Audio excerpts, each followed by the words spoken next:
I was reading through an old 1942 tank platoon manual, and something that caught my eye is how it emphasized that tanks need to be cresting a hill all at the same time.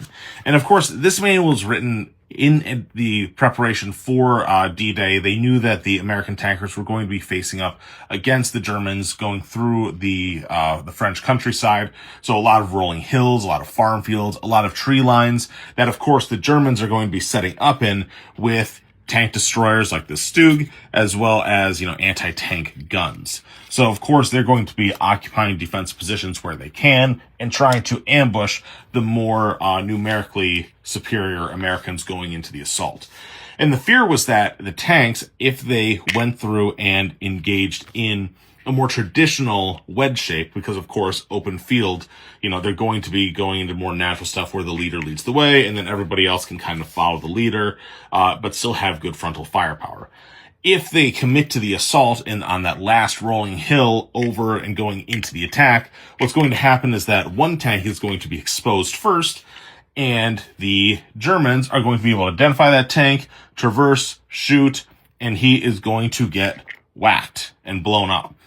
And then the next tank will be committed, at which point he will get blown up. And then the third tank will show up, and that guy will get blown up.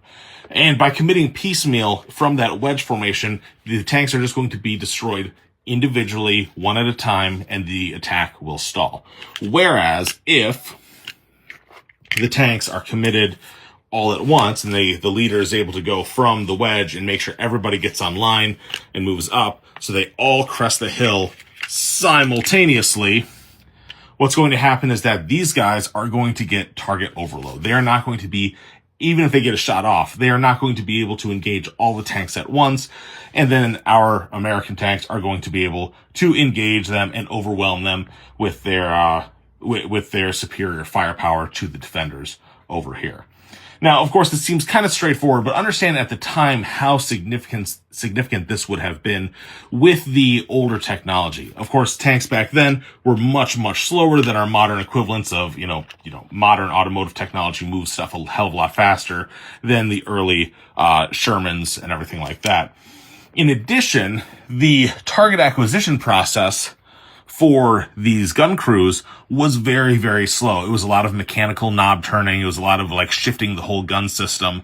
It was a slow process. So the vehicles would commit slowly, and you could individually engage one, and then you might be able to anticipate, there'll be one or left, and they'll be able to traverse, get over here and engage.